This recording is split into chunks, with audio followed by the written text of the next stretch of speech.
A bypass trust sounds like heart surgery. And by that I mean, you go to a doctor, you've got a block in your artery, the doctor removes the block, the blood flows to your heart, life is good again.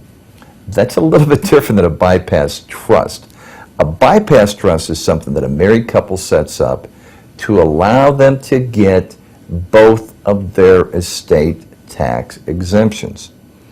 The problem with estate taxes and married couples is that married couples only get one estate tax exemption per couple, not one per person, unless they do a bypass trust.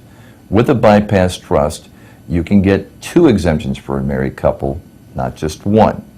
You can put a bypass trust in a will, you can put a bypass trust in a revocable living trust.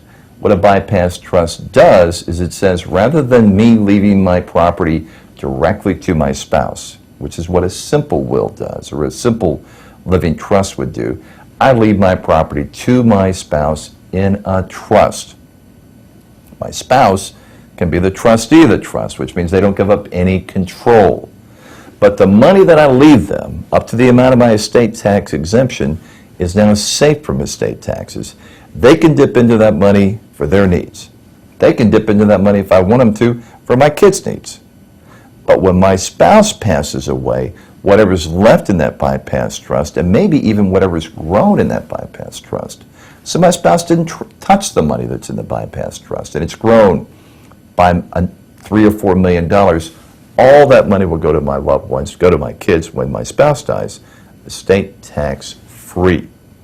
So bypass trusts are pretty powerful. We can also use a bypass trust to do a couple other things like remarriage protected estate and lawsuit proof a portion of the estate.